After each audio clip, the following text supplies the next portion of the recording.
Hello friends, welcome back to my channel. तमने बधाने केम छे? मजामां? तो घणा समय पछी फरीने हूँ आज विडियो लईने आवी छुं। मारी तबियत खराब रहती थी, टाइम पण नहोतो मळतो, ए कारणोसर हूँ विडियो नहोती बनावती।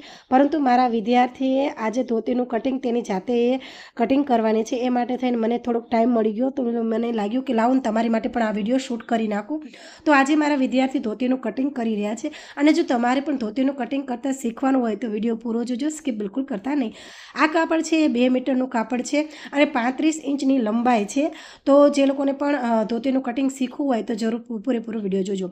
હવે આપણે અહીંયા નેફાનો ભાગ છે ને ફ્રેન્ડ્સ લેવાનો છે, 7.5નો નેફાનો ભાગ આવ્યો છે અને પ્લસ તેની અંદર 2 ઇંચ આપણે એક્સ્ટ્રા લીધા છે જે વાળવા માટે હોય છે। તો વાળવા માટે તમે પ્લસ માઇનસ કરી શકો છો અને જેટલું માપ આવે છે એનાથી તમે 1 ઇંચ પણ લઈ શકો છો।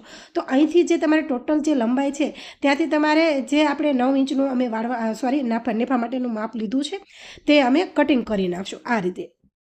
હવે આમાં જરૂરી નથી કે તમે પહેલાં જ નેફાનો ભાગ કાઢી નાખો, તમે પહેલાં સમોસું બનાવી અને પછી પણ નેફાનો ભાગ કટિંગ કરી શકો છો, પરંતુ મેં પહેલાં કટિંગ કરતાં એને શીખવાડ્યું છે એટલે એને પહેલાં નેફાનો ભાગ કટિંગ કરી નાખ્યો છે।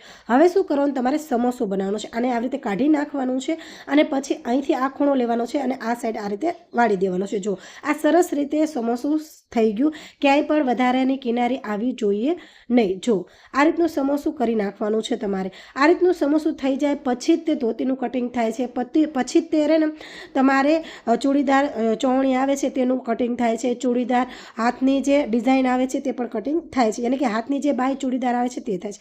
અહીંયા આપણે પાયજામાનું માપ છે ને એ 5 ઇંચનું રાખ્યું છે, જેટલું તમારે માપ આવે એટલું લઈ લેવાનું છે અને અહીંથી ફ્રેન્ડ તમારે આસન કરવાનું છે। એ પહેલાં ફ્રેન્ડ્સ આપણે જે વધનું કટિંગ આવે છે તે કટિંગ કરી નાખશું। તો અહીંથી તમારે જે એક્સ્ટ્રા કાપડ છે તે કટિંગ કરી નાખવાનું છે, જેનાથી આપણને કટિંગ કરવામાં નડે નહીં અને કાપડ પણ આગળ પાછળ થાય નહીં। ફ્રેન્ડ્સ, વિડીયો જોવો તમને ગમતો હોય તો લાઇક શે જરૂર કરી નાખજો, ચેનલમાં પહેલી વાર આવ્યા હોય તો સબસ્ક્રાઈબ કરી નાખજો અને હા, તમે અમારી મેમ્બરશિપમાં પણ જોડાઈ શકો છો। મેમ્બરશિપમાં જોડાઈને હું તમારી સાથે લાઈવમાં તમારી સાથે વાતચીત કરી શકીશ અને લાઈવમાં પણ વિડીયો તમારી સાથે શેર કરીશ। તો મેમ્બર્સમાં જોડાવા માટે આજે જ તે અમારી ચેનલને જોઈન કરી નાખો। હવે શું કરવાનું છે, અહીંથી તમારે આસન કરવાનું છે, જેટલી તમારે લંબાઈ આવી છે તેનો તમારે પહેલાં લંબાઈ માપી લેવાની છે। અહીંયા તમારે લંબાઈ માપવાની છે અને નેફાનો ભાગ માઇનસ કરીને તમારી લંબાઈ લેવાની છે। તો આપણે 26ની લંબાઈ આવી છે અને અહીંથી આસન મેં 8નું લીધું છે અને પહોળાઈ છે ને ફ્રેન્ડ્સ 2 ઇંચની લીધી છે।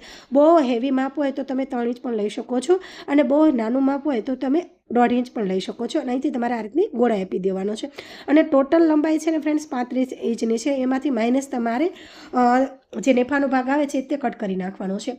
અહીંથી તમારે 2 ઇંચ તમારે લેવાનું છે। જો આ રીતે અહીંથી 2 ઇંચ તમે લઈ શકો છો, 2-2.5 એટલું લઈ શકો છો, એનાથી વધારે ન લેતા। જો બહુ હેવી તમારે ચૂડીદાર ધોતી બનાવવી હોય તો તમે 3 ઇંચ લઈ શકો છો, પરંતુ 2 ઇંચ કે 2.5 ઇંચ તો ઇનફ છે, આટલું તો સરસ થઈ જશે। બસ આટલું જ કરવાનું છે। આટલું કરવાથી તમારી ધોતીનું કટિંગ એકદમ થઈ જશે અને એકદમ સિમ્પલ અને સરળ રહે છે। મારા વિદ્યાર્થીને 2 વાર જ કટિંગ કર્યું છે અને તેને આવડી ગયું છે અને તમારી નજરની સમક્ષ તે કટિંગ કરી રહી છે। હા, આનું જે સિલાઈ કરવાનું છે ને એ થોડુંક અઘરું છે, એ જો તમારે શીખવું હોય તો આજે જ તમારે કમેન્ટ કરવાની છે કે સિલાઈ કરતાં શીખવાડો, તો એનો પણ હું વિડીયો જરૂર તમારી બનાવીશ અને શેર જરૂર કરીશ। તો આ રીતનું ધોતીનું કટિંગ કરી નાખવાનું છે। અહીંયા જે વાળેલો ભાગ છે ત્યાં પણ તમારે કટિંગ કરી નાખવાનું છે, કારણ કે આ બીજી સાઈડનું માપ છે એટલા માટે। તો અહીંથી તમારે કટિંગ કરી નાખવાનું છે। વિડીયોની ઇન્ફોર્મેશન કે મેં તમને આ કટિંગ કરવાની પદ્ધતિ તમને ગમી હોય તો લાઇક શેર જરૂર કરી નાખજો અને હા, ચેનલમાં નવા હોય તો સબસ્ક્રાઈબ કરી નાખજો। બીજું એ કેવું કે જો આની તમારે સિલાઈ શીખવાની હોય તો પણ તમે જરૂર મને કમેન્ટમાં કહેજો, તો આપણે સિલાઈનો જરૂર વિડીયો હું બનાવીશ, સમય મળશે એટલો જરૂર બનાવી નાખીશ।